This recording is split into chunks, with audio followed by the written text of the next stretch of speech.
In a quiet corner of the vast wilderness where trees stretched endlessly toward the sky and rivers cut through rugged terrain, there stood a small settlement. It was not much to look at, just a cluster of wooden cabins surrounded by makeshift fences meant to keep out bears, wolves, and whatever else roamed the dark forests at night. But for the people who lived there, it was home. They were settlers, newcomers to this land, trying their best to carve out a life amidst challenges they could never have imagined back in their old world. Among these settlers was a girl named Eliza. She wasn't like the others. While most girls, her age, spent their days sewing, cooking, or tending to younger siblings, Eliza wandered. She roamed the edges of the settlement, climbing trees to get a better view of the horizon, or crouching by streams to watch fish dart beneath the surface. Her fiery red hair seemed to match her bold personality, and her green eyes sparkled with curiosity about everything around her. To some, she was simply different, but to others, she was trouble waiting to happen. The winter that year came, early, blanketing the ground in snow before the harvest was even fully gathered. The air turned sharp and biting, forcing everyone indoors except for those brave enough, or desperate enough, to venture into the cold.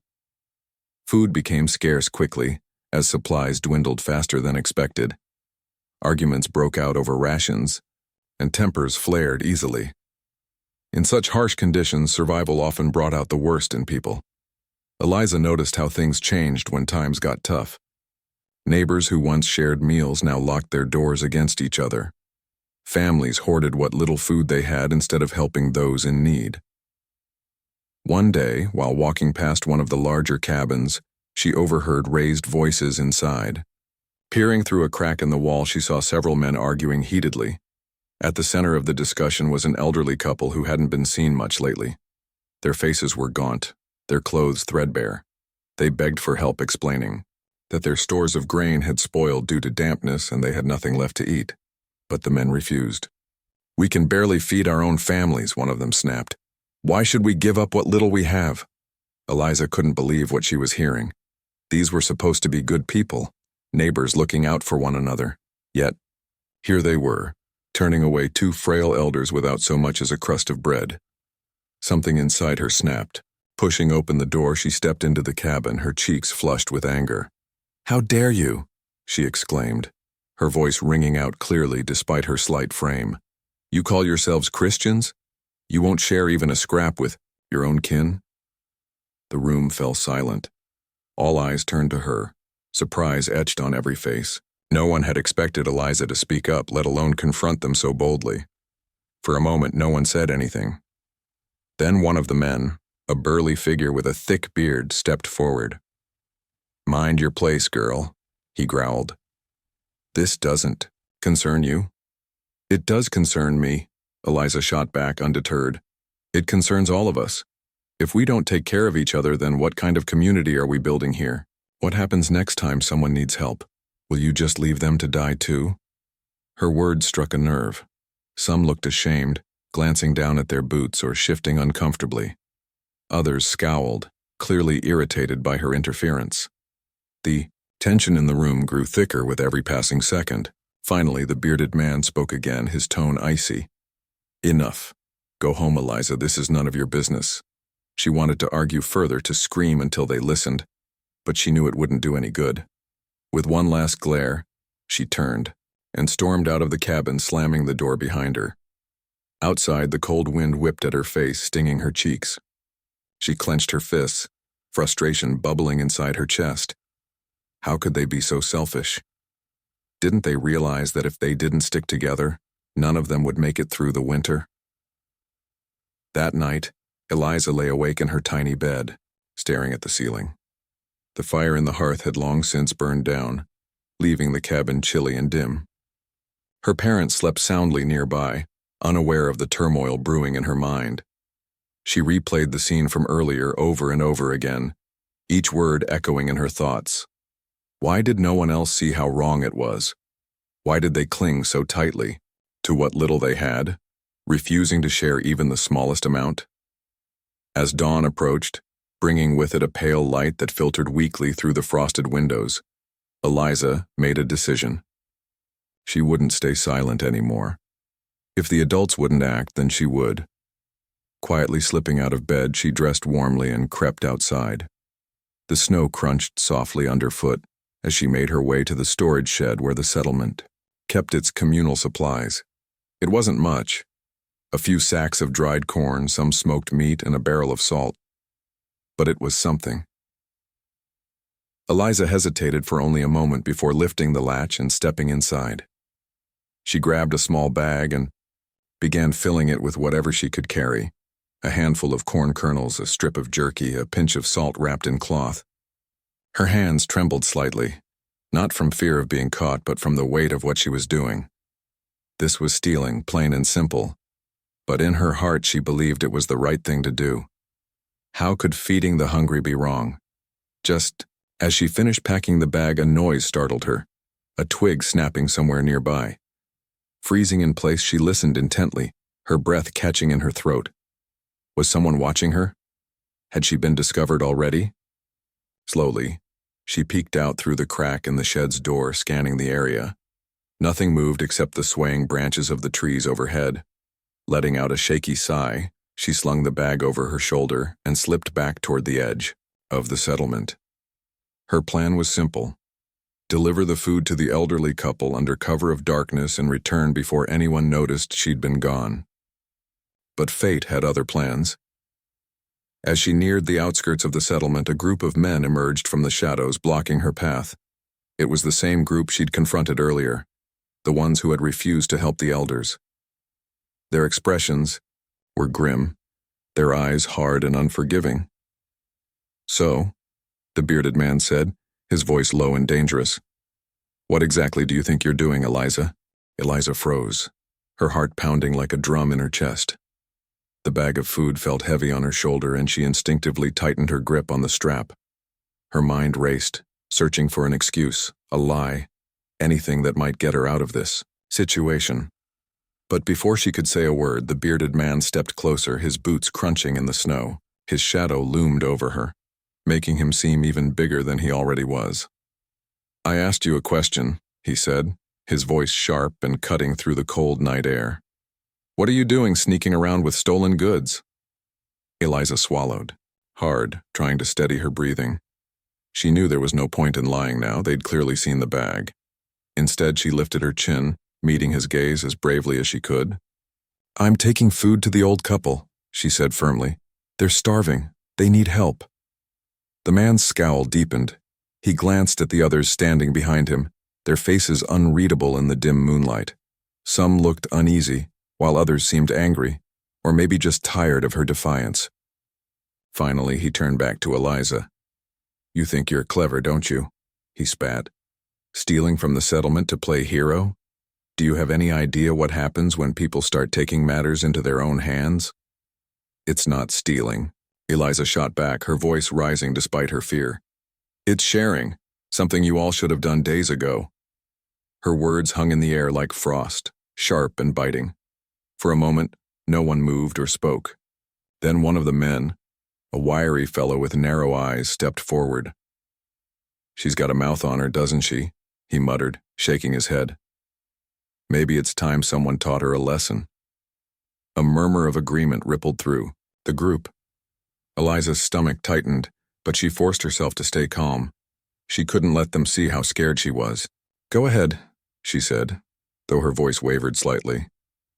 "Punish me if you want, but that won't change the fact that you're wrong. All of you." The bearded man crossed his arms, studying her with a mixture of irritation and something else, something almost like respect. After a long pause, he sighed heavily. "We're not going to punish you," he said finally. "Not directly, anyway." He nodded toward the edge of the settlement, where an old shed stood leaning precariously against the wind. "But you can't stay here anymore, not after this." Eliza followed his gaze, confusion flickering across her face. "What do you mean?" "You'll see," he replied grimly.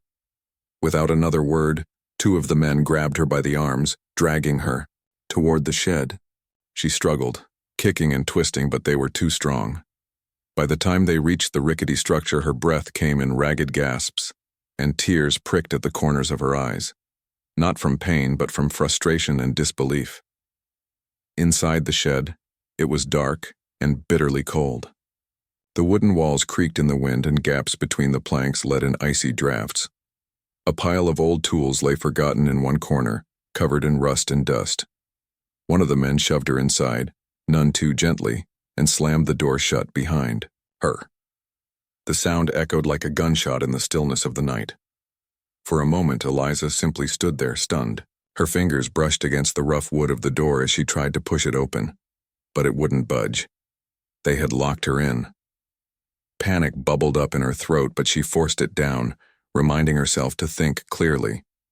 She wasn't completely helpless, not yet. Using the faint light filtering through the cracks in the walls, she surveyed her surroundings. There was nothing useful inside except for the tools, which were too rusted to be of much help. Still, she began searching methodically, looking for anything that might aid her escape.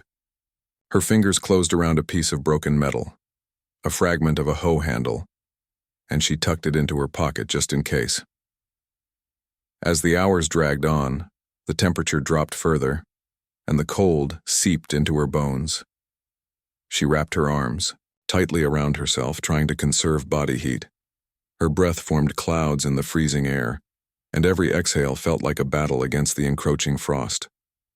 Hunger gnawed at her stomach, a dull ache that reminded her of why she'd risked everything in the first place. But even as her body weakened, her spirit refused to break. She thought about the elderly couple, wondering if they had managed to survive another day without food. Had anyone else stepped up to help them? Or were they suffering because of her failed attempt? Guilt twisted in her gut, but she pushed it aside. Feeling sorry for herself wouldn't change anything. Outside, the wind howled like a living thing, rattling the shed's flimsy walls. Snowflakes drifted through the cracks, settling on the dirt floor in tiny white patches. Eliza shivered violently, her teeth chattering uncontrollably. She tore strips from the hem of her dress and wrapped them around her hands and feet, hoping to create some insulation against the cold. It wasn't much, but it was better than nothing. Time blurred together, each minute stretching endlessly. Eliza lost count of how many hours or maybe days had passed since she'd been locked away. Sleep came in fits and starts, interrupted by the biting cold and the constant fear of being forgotten entirely. What if no one ever found her? What if she died here, alone and unseen? But even in her darkest moments, a spark of hope remained. Somewhere beyond the settlement, life continued. Birds still flew overhead, rivers still flowed, and somewhere out there were kinder souls who might stumble upon her plight. She clung to that thought like a lifeline, repeating it silently to herself whenever despair threatened to overwhelm her. On what felt like the third day, Eliza heard voices outside. At first, she thought it was just the wind playing tricks on her ears, but then the sounds grew clearer. Footsteps crunching in the snow, low murmurs exchanged between strangers. Her heart leapt with cautious optimism. Could it be rescuers? Or was it the same men returning to check on their prisoner? Pressing her ear to the door, she listened intently. The language spoken outside wasn't English. It was unfamiliar, melodic, and rhythmic. Whoever these people were, they weren't from the settlement. Summoning the last of her strength, Eliza banged on the door with both fists, shouting as loudly as she could. "Help! Please, I'm in here!"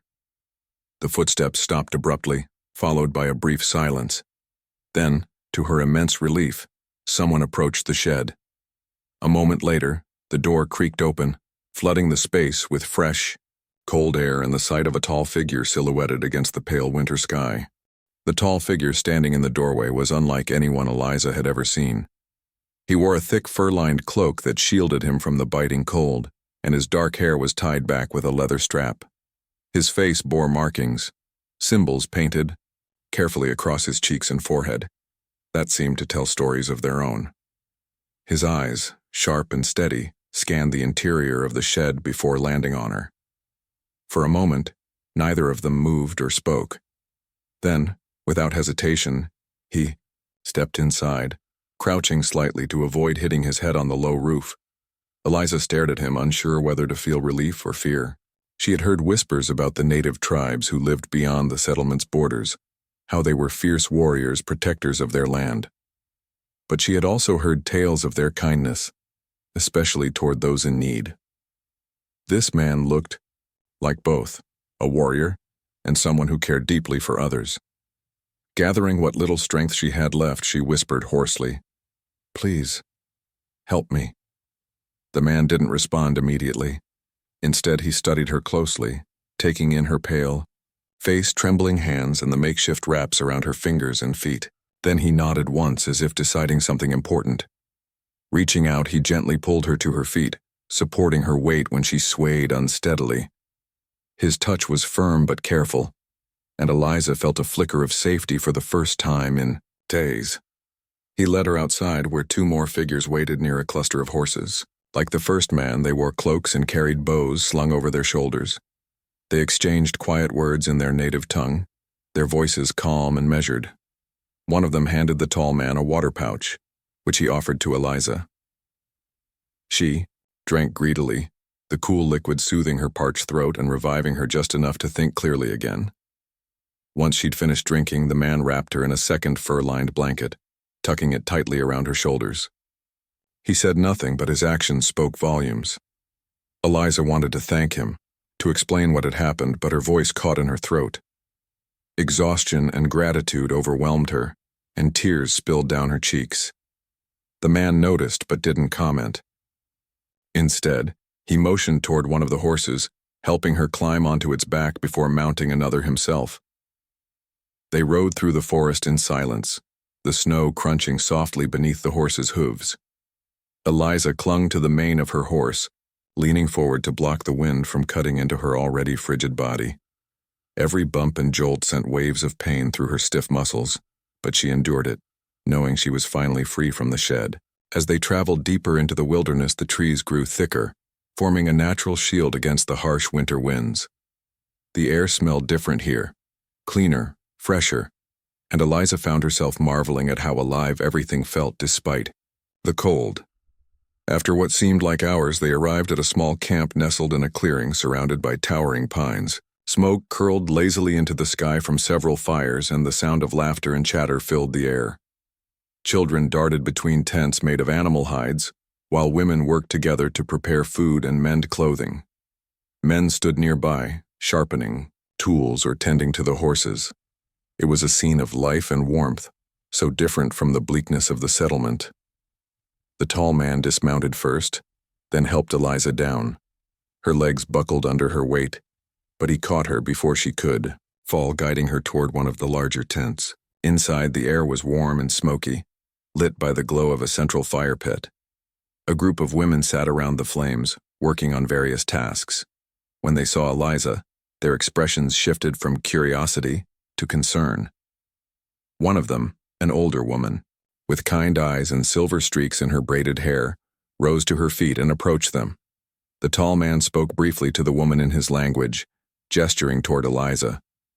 The woman nodded, her gaze softening as she examined the girl. She motioned for Eliza to sit near the fire, wrapping another blanket around her and handing her a bowl of broth. It was simple fare, just meat and herbs, but to Eliza, it tasted like heaven. She sipped slowly, letting the warmth spread through her chest and chase away some of the chill. As the hours passed, the women tended to Eliza with quiet efficiency. They cleaned her frost-bitten hands and feet with care, applying a paste made from crushed herbs that smelled faintly of mint. They gave her fresh clothes to replace her torn dress and checked her for signs of illness. Throughout it all, Eliza struggled to find the words to express her gratitude. Though she couldn't speak their language, she tried to convey her thanks through gestures and smiles, which the women returned warmly. That evening, the tall man returned to the tent. He brought with him a piece of dried meat and a small wooden carving shaped like a bird. He handed these to Eliza, his expression unreadable but not unkind. She accepted them hesitantly, unsure of what to say. Finally, she managed a soft, "Thank you." To her surprise, he understood, or at least guessed what she meant. He nodded once, then crouched beside her, pointing to himself and saying, "Tajik." Tajik, Eliza repeated, trying to mimic the sound of his name. He smiled, faintly, a rare expression that softened his features. Encouraged, she pointed to herself and said, Eliza, Eliza, Tajik repeated slowly, pronouncing it carefully. She grinned, feeling a small sense of triumph. Despite the vast differences between them, they had found a way to connect.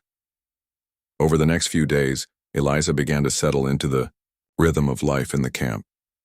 The women taught her basic phrases in their language, showing her how to grind corn, weave baskets, and start a fire using flint and tinder. The children followed her everywhere, fascinated by her red hair and pale skin. At first, Eliza felt awkward and out of place, but the kindness of Tajik's people soon put her at ease. They treated her not as an outsider, but as someone in need of care and protection. Still, there were moments when loneliness crept in. She missed her parents, even though they hadn't been part of the decision to lock her away. She wondered if they knew where she was, or if they even cared. And she thought often about the elderly couple she had tried to help. Were they still alive? Had anyone else stepped up to assist them? One night, as she lay awake staring at the ceiling of the tent, Tajik entered quietly. He carried a torch, its flickering light casting shadows on the walls. Sitting cross-legged beside her, he placed the torch in a holder and reached into his bag. From it, he pulled a small bundle of herbs and a stone knife. He gestured for her, to hold out her hand, and when she did, he began to trace symbols onto her palm with the tip of the knife. It didn't hurt. It was more like drawing than cutting, but Eliza watched in awe as intricate patterns emerged. When he finished, Tajik held up her hand, examining his work. Then he pointed to the symbols and said a word she didn't understand. Curious, Eliza mimicked the sound, earning a nod of approval. Though she couldn't grasp the meaning behind the ritual, she sensed it was significant, an act of healing or perhaps acceptance. Whatever it was, it made her feel less alone. As the days turned into weeks, Eliza grew stronger. Her frostbite healed, and her appetite returned. She learned more about the tribe's customs and traditions, marveling at their deep connection to the land and each other. In return, she shared bits of her own world, stories about her childhood, songs she remembered from church, and descriptions of the settlement. Some of the tribe members listened intently, asking questions through gestures and broken English. Others simply smiled, content to let her talk. But even as she adapted to her new surroundings, Eliza couldn't forget where she came from, or the injustice that had brought her here. One evening, sitting by the fire with Tajik, she confided in him as best she could.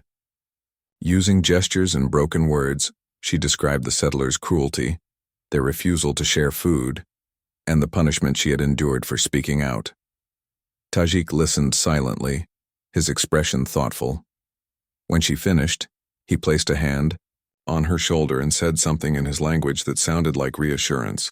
Though she couldn't fully understand him, Eliza felt a surge of determination. She realized she couldn't stay hidden forever.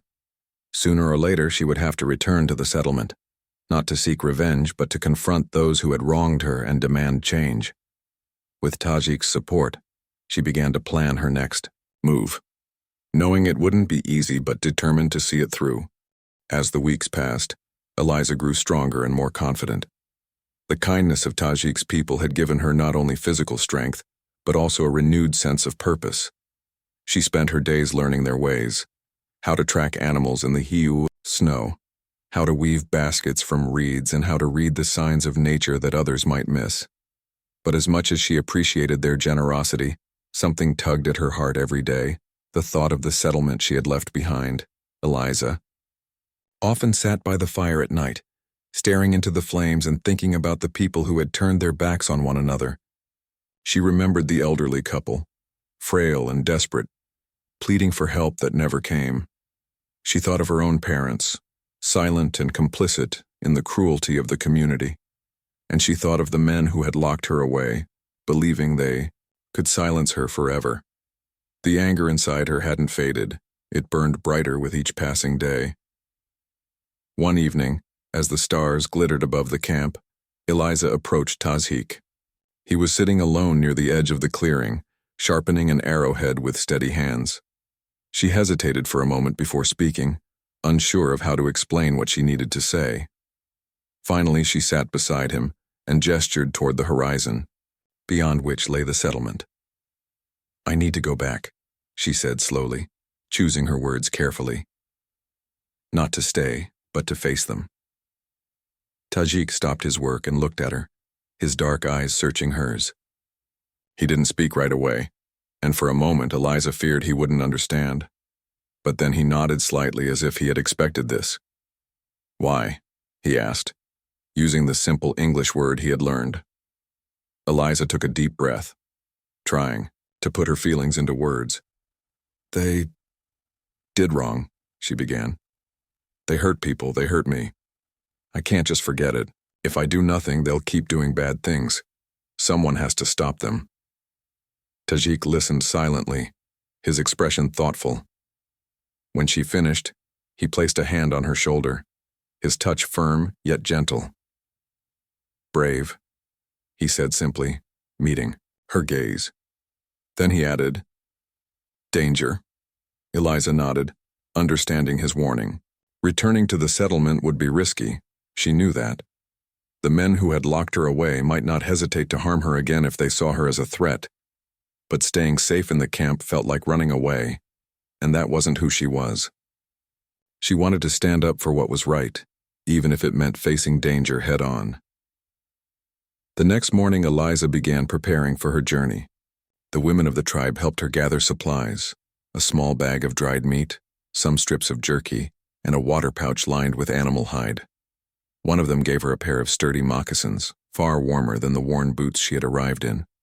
Another handed her a thick cloak made from rabbit fur, its softness a stark contrast to the harshness of winter. As they worked, Eliza tried to thank them in their language, stumbling over unfamiliar sounds but smiling when they laughed kindly at her mistakes. Tajik accompanied her to the edge of the forest, where the trees thinned out, and the settlement came into view. The sight of it sent a chill down Eliza's spine, though not from the cold. From a distance it looked peaceful enough, smoke curling lazily from chimneys and figures moving between cabins. But she knew better than to trust appearances. Beneath the surface, the same greed and cruelty still festered.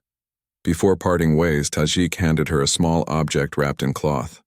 Inside was the wooden carving of a bird he had given her earlier, now polished smooth and painted with intricate designs. "For courage," he said, pressing it into her palm. Eliza clutched it tightly, feeling a lump rise in her throat. She wanted to say so many things, to thank him properly, to promise she'd return, but instead, she simply nodded. "Tajik," returned the gesture, then turned and disappeared into the trees, leaving her alone with her thoughts. Eliza waited until dusk before approaching the settlement. Shadows stretched long across the snow-covered ground, and most of the settlers were indoors, huddled around fires to ward off the evening chill. She slipped through the fence unnoticed, sticking close to the edges of the cabins to avoid drawing attention. Her heart pounded in her chest, each step bringing her closer to the confrontation she had been dreading and anticipating for so long. When she reached the center of the settlement, she stopped and took a deep breath.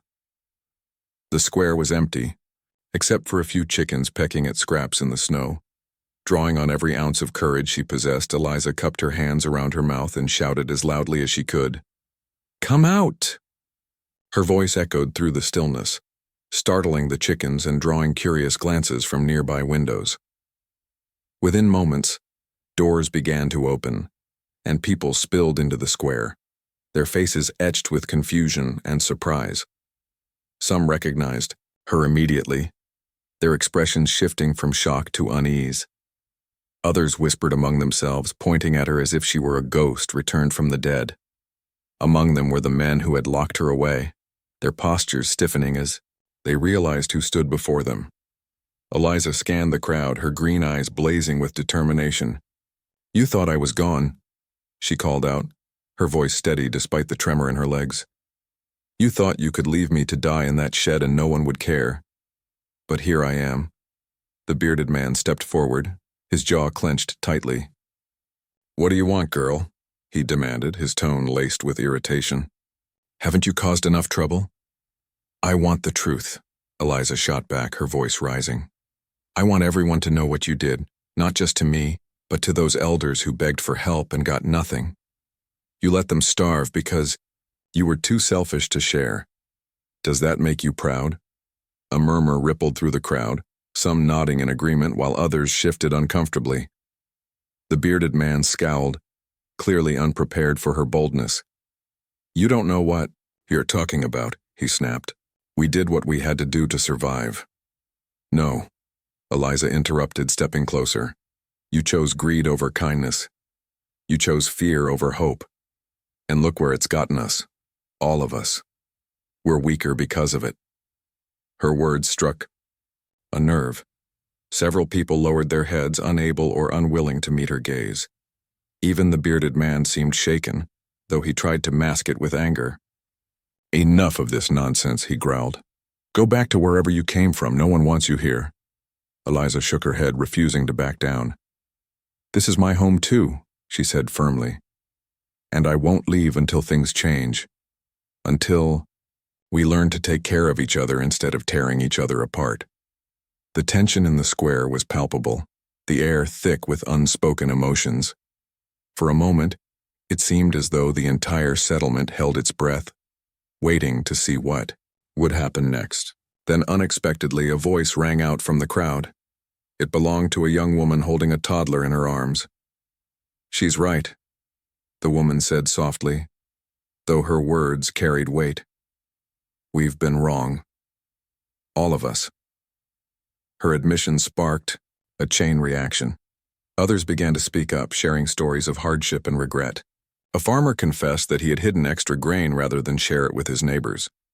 A mother admitted she had ignored a sick child's pleas for medicine because she feared running out herself. Slowly but surely, the walls of denial began to crumble, replaced by honesty and vulnerability. Eliza watched as the mood shifted, relief washing over her like a wave. She hadn't expected such openness, but she welcomed it. This was why she had come back, to plant seeds of change, however small they might be. As the conversation continued, she noticed the bearded man retreating into the shadows, his shoulders slumped in defeat. He didn't argue anymore. Perhaps he realized there was no point. By the time the sun dipped below the horizon, casting the settlement in shades of orange and purple, the atmosphere had transformed. People lingered in the square, talking and laughing as they hadn't done in months. Plans were made to redistribute food and supplies fairly, ensuring no one went hungry again. Though progress would take time, the first steps had been taken. That night, Eliza sat by the fire outside her family's cabin, gazing up at the stars. Her parents joined her after a while, their presence awkward but sincere. They didn't apologize outright, but their silence spoke volumes. For the first time in weeks, Eliza felt a glimmer of peace, a fragile but real sense that healing was possible. In the distance, a lone wolf howled, its mournful cry echoing through the forest. Eliza smiled faintly, clutching the wooden bird, carving in her hand. Somewhere out there, Tajik and his people were watching over her, their courage and compassion guiding her path. And though the road ahead would be difficult, she knew she wasn't alone. The days that followed Eliza's return to the settlement were filled with both tension and hope. Change didn't come easily, especially in a place where fear and mistrust had taken root so deeply. But the seeds Eliza had planted began to sprout, slowly breaking through the hardened soil of selfishness and greed. People started talking more openly, not just about their struggles but also about solutions. Neighbors who had once avoided each other now exchanged greetings, and some even shared meals together. It wasn't perfect, but it was a start. Eliza threw herself into this new chapter, determined to keep the momentum going. She worked tirelessly alongside others to organize food distribution, ensuring that no family went without. The elderly couple she had tried to help before received regular visits from volunteers bringing supplies and firewood. Their gratitude was evident in their smiles and tearful thanks, which only strengthened Eliza's resolve. She knew the road ahead would be long, but every small victory gave her strength. Despite these positive changes, not everyone welcomed her efforts. The bearded man and his group remained distant, their resentment simmering beneath the surface. They didn't openly oppose the new initiatives, but they made their disapproval clear through muttered complaints and icy stares. Eliza chose to ignore them, focusing instead on those willing to listen and learn. Still, she couldn't shake the feeling that trouble might be brewing, trouble she wasn't ready for. One evening, as the sun dipped below the horizon, painting the sky in hues of orange and pink, Eliza decided to take a walk outside the settlement. She needed time to think, to process everything that had happened and figure out what to do next. Wrapping herself in the rabbit fur cloak Tajik had given her, she stepped into the crisp night air.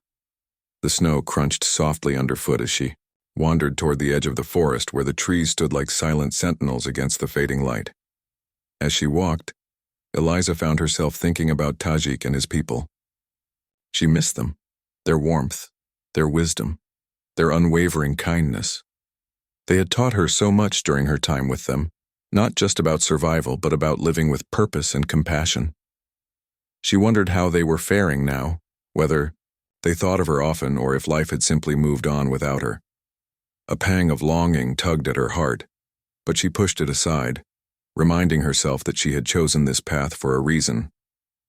Just as she reached the tree line, a sound caught her attention, a rustling in the bushes nearby. At first she thought it might be an animal, perhaps a deer or a fox searching for food. But then she heard voices, low and urgent, coming from deeper within the woods. Her pulse quickened as she crept closer, careful to stay hidden behind the thick trunks of the trees. Peering through the shadows, she saw several figures moving stealthily among the pines. To her dismay, she recognized them immediately, the bearded man and his followers. They carried tools, axes, shovels, and ropes, and spoke in hushed tones, their breath visible in the cold air. Eliza strained to hear what they were saying, catching fragments of their conversation. "Can't let her ruin everything," one of them muttered. "Tonight's the night," another added, his voice barely above a whisper. Though she couldn't piece together all the details, one thing was clear. They were planning something, and whatever it was, it involved her. Fear gripped Eliza's chest, but she forced herself to stay calm. Panicking wouldn't help. She needed to act quickly and wisely. Retracing her steps carefully, she hurried back to the settlement, her mind racing. Who could she trust? Who would believe her if she told them what she'd seen? Most of the settlers were still wary of conflict, unwilling to rock the boat after such a fragile peace had been achieved. If she accused the men outright, they might deny everything and turn others against her. Instead, Eliza decided to gather allies quietly. She sought out the young woman who had spoken up in the square, the one holding the toddler, and explained what she had overheard. The woman listened intently, her face pale with worry. "We can't confront them directly," she said when Eliza finished, "but we can prepare. We'll need to watch them closely and make sure they don't catch us off guard." Together they recruited a small group of trusted neighbors, including the farmer who had admitted hiding grain, and a few others who had shown genuine remorse for past actions. Working swiftly and discreetly, they fortified the settlement's defenses, reinforcing fences and setting up makeshift alarms using tin cans tied to strings. They also organized patrols, taking turns keeping watch throughout the night. Though none of them knew exactly what the men planned, they were determined to be ready for anything. As darkness fell, the settlement grew eerily quiet. Most people stayed indoors, unaware of the danger lurking just beyond their walls. Eliza joined the first patrol, her heart pounding as she scanned the perimeter. The cold wind bit at her cheeks, and every shadow seemed to move unnaturally. She clutched the wooden bird carving tightly, drawing comfort from its smooth surface. Somewhere deep inside, she hoped Tajik knew she was fighting for the values he and his people had shown her. Hours passed without incident, and Eliza began to wonder if she had misinterpreted the situation. Maybe the men weren't coming after all. Just as she started to relax, however, a shout pierced the silence. From the direction of the forest came the sound of footsteps, many of them, crunching, Through the snow, the bearded man and his followers emerged from the trees, their faces grim and their weapons raised. Behind them trailed several horses pulling sleds loaded with supplies. "They're stealing our food," someone cried, pointing at the sleds. Panic rippled through the settlement as people rushed outside, some armed with pitchforks and clubs, others clutching lanterns to illuminate the scene. The confrontation escalated quickly, with shouts and accusations flying back and forth. The bearded man stepped forward, his voice booming over the chaos. "You think you can change things?" He sneered, glaring at Eliza. "This is what happens when you meddle in matters that don't concern you." For a moment it seemed like violence was inevitable, but then, unexpectedly, a voice cut through the tension. It belonged to the young woman with the toddler, who stood tall despite the fear in her eyes. "Enough," she yelled, her tone commanding. "We've already lost too much because of your greed. If you take those supplies, you'll leave us all to starve. Is that really what you want?" Her words struck a chord. Several of the men hesitated, glancing at one another uncertainly. Even the bearded man faltered, his confidence wavering under the weight of collective judgment. Sensing an opportunity, Eliza stepped forward, addressing the crowd directly. "This isn't about me or him," she said, gesturing toward the bearded man. "It's about us, all of us. Do we want to live, like animals fighting over scraps? Or do we want to build something better, something stronger?" The silence that followed was deafening. One by one, the men lowered their weapons, shame creeping into their expressions. Without another word, they turned and retreated into the forest, leaving the supplies behind. The settlers watched them go, a mixture of relief and sorrow washing over them. No one celebrated. There was nothing to celebrate. But as the sun rose the next morning, casting golden light over the settlement, there was a sense that they had crossed a threshold, a step toward healing and unity. In the days that followed, the community continued to rebuild. Trust was fragile, but it was growing. Eliza remained at the center of it all, guiding and encouraging others while learning from her own mistakes. She often thought about Tajik and wondered if she would ever see him again. Though part of her longed to return to the forest, she knew her place was here for now. There was still so much work to be done. As spring arrived, melting the snow and bringing new life to the land, the settlement began to transform in ways no one had thought possible just months before.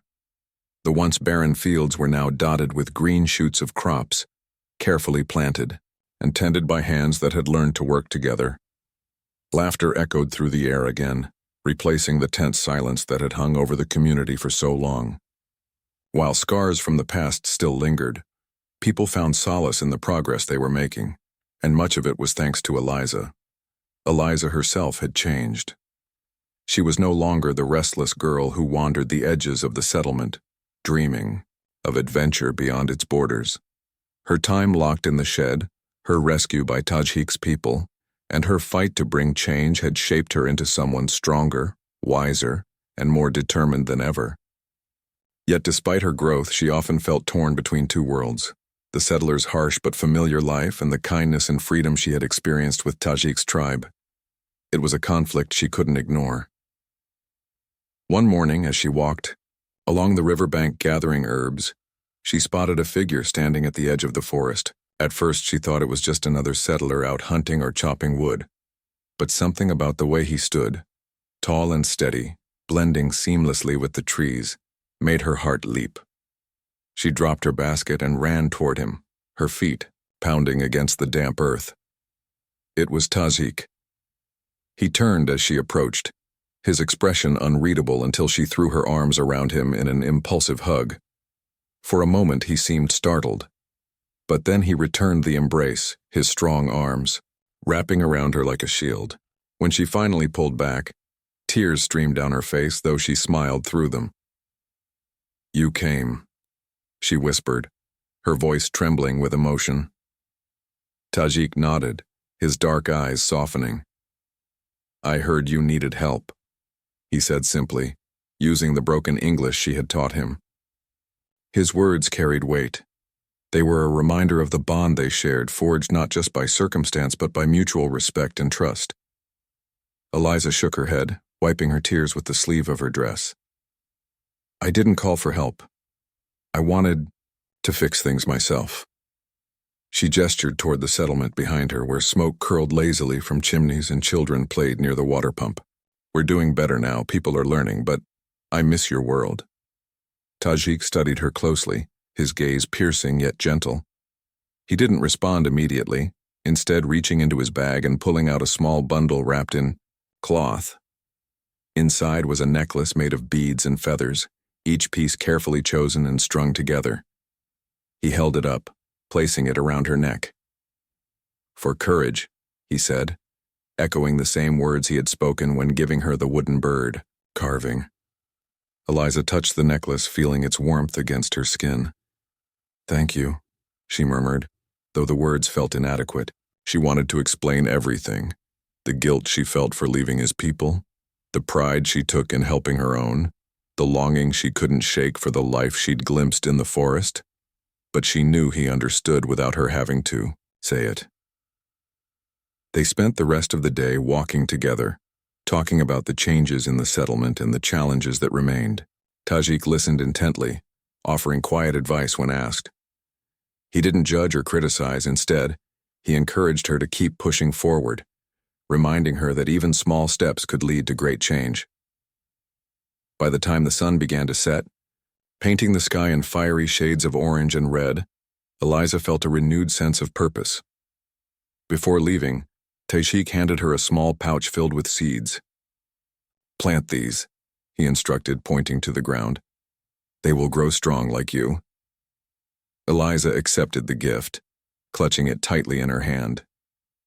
Will I see you again? She asked, her voice barely above a whisper. Tajik smiled. Faintly, a rare but meaningful expression. When you need me, he replied. Then, without another word, he turned and disappeared into the forest, his figure swallowed by the shadows of the trees. The days that followed were bittersweet.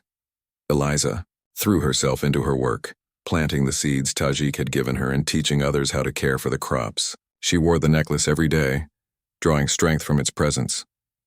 Though she missed him deeply, she knew he was right. They would meet again when the time was right. Until then, she focused on building bridges between the settlers and the land they inhabited. Slowly but surely, relationships began to form between the two groups. Inspired by Eliza's story, some settlers ventured into the forest to trade goods and learn from Tajik's people. In return, the tribe occasionally visited the settlement, sharing their knowledge of hunting, fishing, and sustainable living. These exchanges weren't always easy. There were misunderstandings and moments of tension, but both sides were committed to finding common ground. Eliza became a bridge between the two communities, earning the trust and respect of both. She organized gatherings where settlers and tribe members could share meals, stories, and songs. Children from both groups played together, laughing and chasing each other through the woods. Elders swapped tales of old, finding comfort in the shared history of their ancestors. Over time, the fear and mistrust that had once divided them began to fade, replaced by cooperation and understanding. Yet, even as the settlement thrived, Eliza never forgot the lessons she had learned. She remembered the cruelty that had driven her to act, the kindness that had saved her, and the courage it had taken to stand up for what was right. Those memories fueled her determination to ensure that no one else suffered as she had, or worse. Years passed and the settlement grew into a thriving village. New families arrived, drawn by stories of its resilience and unity. The fields yielded bountiful harvests and the forests teemed with game. The scars of winter famine and betrayal faded, becoming part of the village's history rather than its present. And at the center of it all was Eliza, whose fiery spirit continued to inspire those around her. One evening, as she sat by the fire outside her cabin, she noticed a figure approaching from the forest. Her heart skipped a beat as she recognized the tall, steady silhouette. Tajik stepped into the light, his fur-lined cloak draped over his shoulders and his dark eyes shining with warmth. He carried a small bundle in his arms, a newborn wrapped in soft blankets. "This is yours," he said softly, handing the baby to her. "A gift from our worlds." Eliza stared at the tiny face, her breath catching in her throat. The child's hair was a mix of fiery red and deep brown, a perfect blend of her heritage and his. Tears welled up in her eyes as she looked at Tajik, gratitude and love swelling in her chest. "Thank you," she whispered, her voice choked with emotion. "For everything." Tajik nodded, his smile faint but full of meaning. Then, as quietly as he had come, he turned and disappeared into the night, leaving Eliza holding the future in her arms.